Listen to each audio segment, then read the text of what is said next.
2029 elections సమాయత్తం అయ్యారా లేదా ఇంకా పార్టీని క్యాడర్ని డెవలప్ చేసుకుంటున్నారా లేదా మీరు అన్నారు చాలామంది పార్టీలో నుంచి వెళ్ళిపోయారని సో వాళ్ళందరినీ కూడా ఒక తాటి మీదకి తీసుకొచ్చి అంటే లైక్ పార్టీలో అంటే గర్వాప్స్ ఏమన్నా ఉంటుందా మళ్ళీ వైసీపీలో జగన్ గారికి తెలియాలి సార్ అంటే మీ ఒక వ్యూ ఉంటుంది కదా పార్టీ అధ్యక్షుడిగా ఆయన ఏ నిర్ణయం తీసుకుంటారు. ఇప్పుడు కొంతమంది వస్తారు, అన్న తప్పు అయిపోయింది అన్న క్షమించండి ఏదో వెళ్ళాము అని ఉండేవాళ్ళు ఉంటారు, కానీ వచ్చినా అంత ప్రయారిటీ ఉండదు నాకు తెలిసి. సో మరి మిగిలిన కొంచెం పెద్ద తలకాయలు ఎవరన్నా లెవెల్లో ఉంటుందా మరి అంటే జగన్ గారు 2027లో పాదయాత్ర ఉంటుంది జగన్ గారిది అని ఇంకైతే అఫీషియల్గా ఏం లేదు. పాదయాత్ర ఆల్రెడీ జగన్మోహన్ రెడ్డి గారు చేసున్నారు, మళ్ళీ రెండోసారి చేయాలా వద్దనేది అప్పుడున్న పరిస్థితులను బట్టి నిర్ణయం తీసుకుంటారు. 2009 దాకా మీరు అంటున్నారు, కానీ ఒకవేళ ఈలోపే జమిలీ ఏమన్నా వస్తే ఈ రాష్ట్రానికి కొంత విముక్తి కలిగింది కదా. ఎందుకంటే వీళ్ళందరూ చూసాం, రోజు 188 అత్యాచారాలు జరిగినాయి ఈ సంవత్సరంలో. 15 మంది మీద అయితే అత్యాచారాలు, హత్య. మొన్నటికి మొన్న 9 ఏళ్ల బాలిక మీద అనంతపురంలో 14 మంది తెలుగుదేశం నాయకులు 6 నెలలుగా అత్యాచారం చేస్తున్నారు. ఇప్పటికీ కేసు తీసుకోవట్లే పోలీసులు. ఇదే రాప్తాడు నియోజకవర్గంలో. మీకు మచ్చుమరిలో, నంద్యాల జిల్లా మచ్చుమరిలో 9 ఏళ్ల అమ్మాయి, నా 5వ తరగతి చదువుతుంది, 11 నెలలు అయింది, రేప్ చేసి చంపేశారు. ఇప్పటివరకు శవం దొరకల. 11 నెలలు అయింది, జూలైలో జరిగింది. సో ఇట్లాంటి సంఘటనలు రోజు కోకొల్లలో. అంటే జగన్మోహన్ రెడ్డి గారి గవర్నమెంట్లో కూడా, జగన్మోహన్ రెడ్డి ఉన్నప్పుడు కూడా ఇలాంటి సంఘటనలు చాలా జరిగాయి. ప్రభుత్వానికి ఆపాదించడం అనేది జరిగిన సంఖ్య విషయంలో జరుగుతున్న సంఖ్య రోజు రోజుకి పెరుగుతుంది. అది ఇప్పుడు ఎక్కడో చోట ప్రపంచవ్యాప్తంగా జరుగుతూనే ఉంటాయి. జరిగిన దానికి తర్వాత ప్రభుత్వం ఎలా యాక్షన్ తీసుకుంటుంది ఏంటనేది, ఇప్పుడు ఇన్ని జరిగిన అత్యాచారాలు ఈ సంవత్సర కాలంలో వాళ్ళకి భయం ఉంటే, వీళ్ళు శిక్షలు పడతాయి అనేటటువంటి భయం ఉంటేనో, ఈ ప్రభుత్వం చర్యలు తీసుకుంటుందని భయం ఉంటే ఏ విధంగా చేస్తారు? మొన్న వెళ్ళి మీరే పరామర్శించి వచ్చారు, ఇన్స్టెంట్ జస్టిస్ చేశారు, తెనాలిలో రోడ్డు మీద పిల్లల్ని కొట్టారు అని చెప్పి మీరే పరామర్శ. అవును సార్, కొడితే మరి పరామర్శించాలి, కొట్టడానికి రూల్ ఉందా? ఇన్స్టెంట్ జస్టిస్ కూడా చేస్తుంటే అంతే, శాంతి వాళ్ళు ఎవరు రేప్ చేయలేదు, క్లారిటీగా ఉంటుంటే వాళ్ళు ఎవరు రేప్ చేయలేదు. మీరు అన్న దాని ప్రకారమే నేను మాట్లాడుతాను. సారీ, వాళ్ళు ఎవరు దయచేసి మీరు ఆ తెనాల్లో ఉన్నటువంటి ఆ ముగ్గురు యువకుల్లో క్రూరత్వం గురించి నేను మాట్లాడుతున్నా. ఏం చేశారు పిల్లలు చేసే క్రూరత్వం అంటే ఇప్పుడు వాళ్ళు ఏం చేశారు? ఒక పర్సన్ ని రేప్ చేశారు అంటే, రేప్ చేస్తే కొట్టండి సార్, రోడ్డు మీద కొట్టండి, ఎవడొద్దన్నాడు? రేప్ చేశారు అంటే అదొక సంఘటన.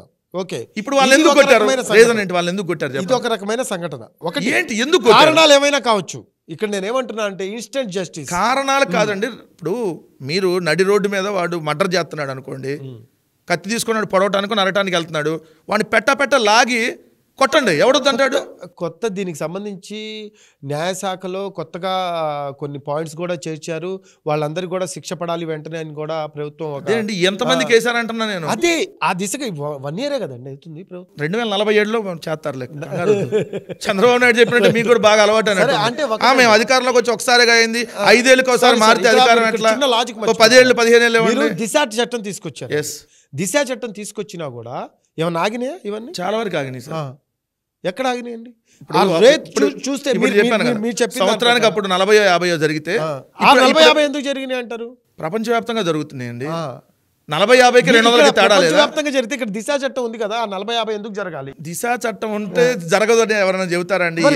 అలాగే ఉంది. మీరు చెప్పడం దిశ చట్టం ఉంటే ఒక్కడ కూడా జరగదని ఎవరైనా చెప్పారా? క్వశ్చన్ చేయటం మీకేంటంటే చాలా చాలా సిల్లీగా 188 అత్యాచారాలు అంటే చాలా సిల్లీగా మాట్లాడలేదు. ఇక్కడ 188 అనేది మీకు ప్రతి ప్రభుత్వంలో కూడా జరగటం తగ్గాలా వద్దా, తగ్గాలా పెరగాల? జరగటం తగ్గాలి, తగ్గాలనే మాట్లాడలేదు, పెరుగుతా వెళ్తున్నాయి రోజు. ఇక్కడ మీకు చెప్తున్నా, ఇక్కడ అదే చాలా సెన్సిటివ్ మాట్లాడదు దయచేసి.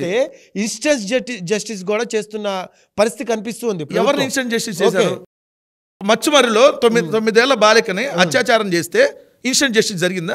కొట్టారా వాళ్ళని ఏమైనా పోలీసులు? సంబంధించి వెంటనే ప్రభుత్వ యంత్రాంగం మొత్తం కదిలి దీనికి సంబంధించి ఖచ్చితంగా వాళ్ళకి న్యాయం జరగాలని చెప్పి కూడా నుంచిన ఒక లాకప్ డెత్ అయ్యాడు.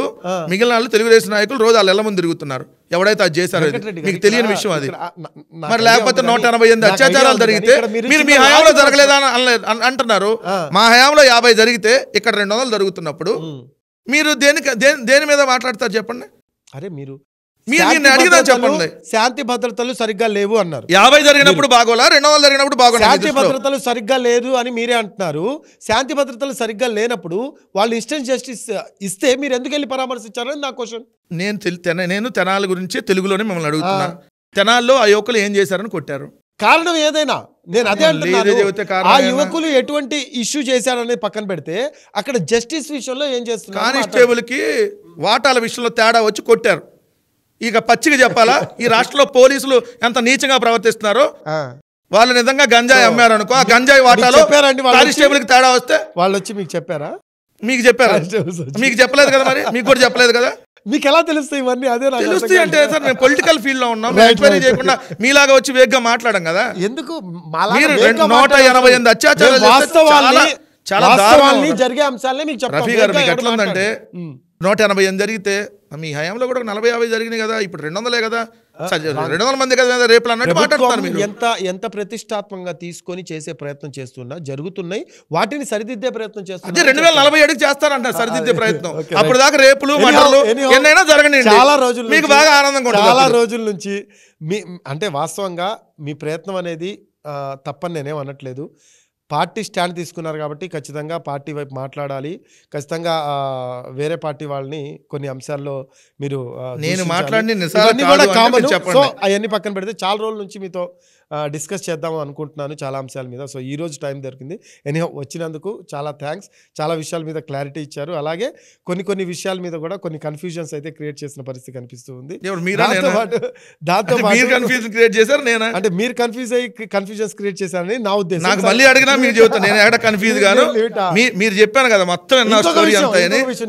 ఎక్కడ రామాయణం ఎక్కడ ఉంది అన్నట్టు ఉంది మీరు అడిగితే. నేను గుర్తించింది ఏంటంటే వెంకటరెడ్డి గారికి ఎక్కడేం జరిగినా అన్ని అక్కడ ఏం జరిగినాయి అని లోతుగా చాలా క్లియర్గా అక్కడ వాటాల్లో తేడా వచ్చిందని చెప్పినప్పుడే నేను ఆశ్చర్యపోయా. అసలు ఎలా నేను ఆ ఇన్ఫర్మేషన్ తీసుకోకుండా నేను వచ్చి పిచ్చితనంగా మాట్లాడినా కాబట్టి ప్రూఫ్ నేను ఆల్వేస్ గ్రేటర్. ఆ ప్రాంతం నేను చదువుకున్న ప్రాంతం, మా మండలానికి ఆనుకున్న ప్రాంతం, అదే తెనాల్లో నేను చదువుకున్నా, నాకున్న పరిచయాలు, నేను ఆ పిల్లల మీద ఏ కేసులు పెట్టారు, వీళ్ళు ఎప్పుడు పెట్టారు, సాక్ష్యాధారాలతో సహా ఎందుకు బయట పెట్టలేకపోయారు అప్పుడు? సార్ చెప్పా కదా, పెట్టినా మీకు కనపడదు సార్, ఒక సాక్షిలోనే వస్తుంది. రైట్, మిగిలిన చెప్పా కదా పెద్ద స్టోరీ మళ్ళీ. సో ఇది వెంకటరెడ్డి గారితో ఈరోజు డిస్కషన్.